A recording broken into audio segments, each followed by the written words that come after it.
Bismillahirrahmanirrahim. Assalamualaikum warahmatullahi wabarakatuh.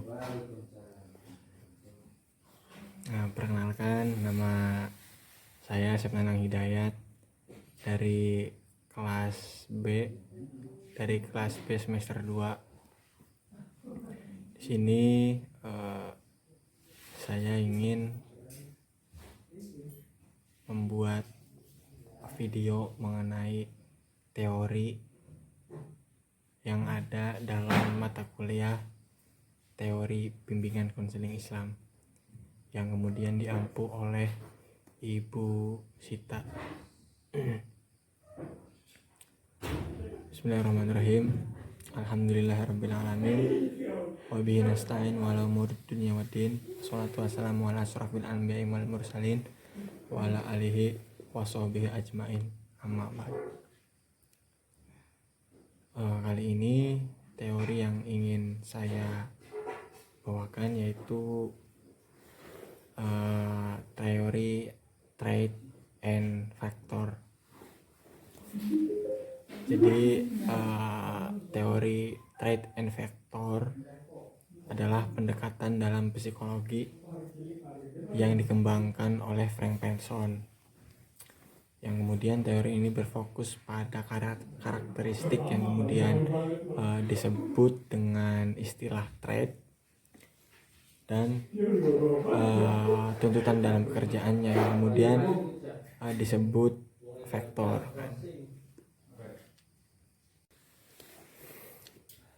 Teori trait and factor juga bisa disebut dengan istilah lain yaitu bimbingan karir. Dan Frank Pearson juga dapat dikenal juga dengan bapak bimbingan karir. Teori trait and factor ini berasumsi bahwa seseorang akan sukses dan bahagia jika ia menemukan kecocokan antara sifat pribadi yang kemudian disebut trait dan faktor-faktor pekerjaan yang kemudian disebut dengan faktor. Dalam teori trait and factor juga ada yang namanya teori dasar kan, yang kemudian terdiri dari 3 langkah.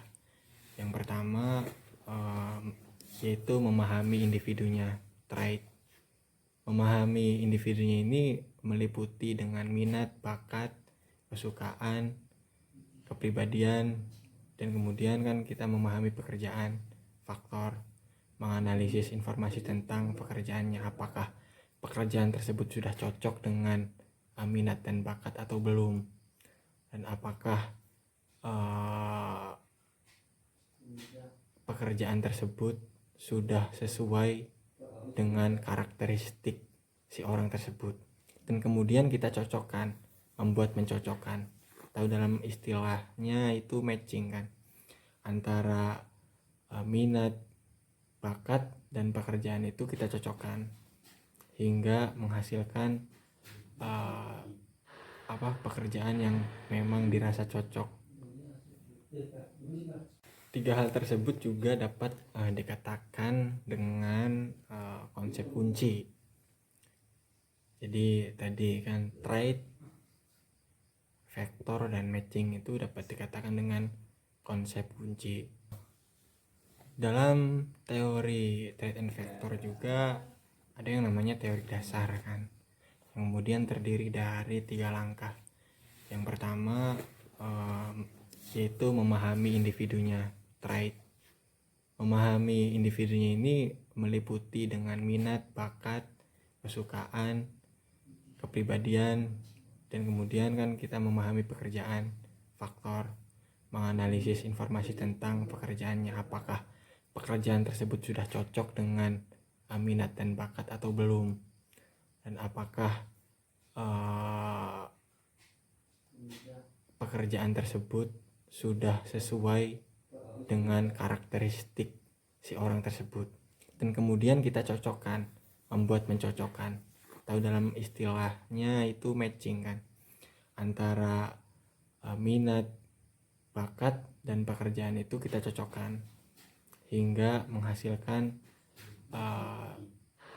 pekerjaan yang memang dirasa cocok. Trade and Factor juga memiliki teknik pendekatan. Biasanya digunakan dalam tes-tes pencari kerja seperti penggunaan tes psikologi, bimbingan konseling, wawancara konseling, pemberian informasi dunia kerja, penafsiran hasil tes, pembuatan rencana karir. Yang biasanya para pencari kerja itu ketika ingin melamar di suatu pekerjaannya, si orang tersebut itu pasti dites yang namanya tes psikologi, yang tujuannya tadi apakah si orang itu memang layak atau cocok untuk bekerja di situ atau tidak. Karena kan tadi Trade and Factor kan merupakan bimbingan karir yang mana memang diperuntukkan untuk orang-orang yang ingin bekerja sesuai dengan kemampuannya, sesuai dengan minat dan bakatnya, dan sesuai dengan karakteristik pribadinya. Trade and Factor juga memiliki teknik pendekatan. Biasanya digunakan dalam tes-tes pencari kerja seperti penggunaan tes psikologi, bimbingan konseling, wawancara konseling, pemberian informasi dunia kerja, penafsiran hasil tes, pembuatan rencana karir. Yang biasanya para pencari kerja itu ketika ingin melamar di suatu pekerjaannya, si orang tersebut itu pasti dites yang namanya tes psikologi. Trade and Factor juga memiliki beberapa metode. Yang pertama, metode asesmen individu, yang mana kita sebagai konseling ini mencari atau mengumpulkan data tentang minat, bakat, kepribadian yang dimiliki oleh klien kita kan. Kemudian kita mencari, kemudian masuk ke langkah yang kedua, yaitu eksplorasi karir. Kita sebagai konseling ini memberikan informasi rinci tentang pekerjaan yang memang akan dituju oleh si klien kita kan. Kemudian metode yang ketiga yaitu pencocokan dan saran.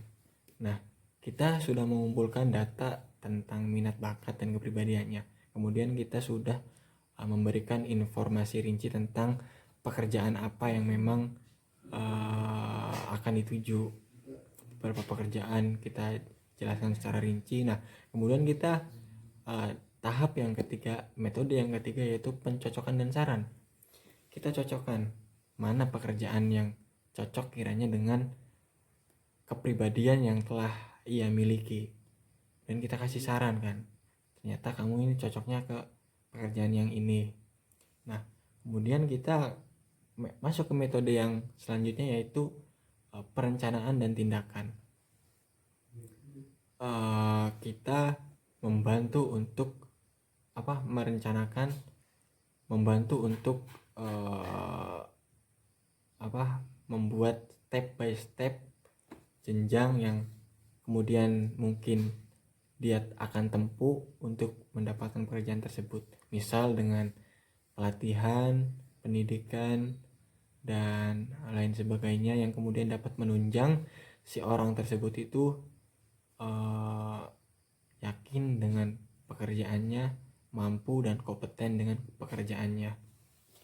Teori Trade and Factor ini sangat berguna dan sesuai dengan kepribadiannya, agar ya tadi, karena memang si Trade and Factor ini kan berasumsikan bahwa seseorang akan sukses dan bahagia jika ada kecocokan dalam pekerjaannya. Kurang lebihnya mungkin mohon maaf. Billahi taufiq wal hidayah. Assalamualaikum warahmatullahi wabarakatuh.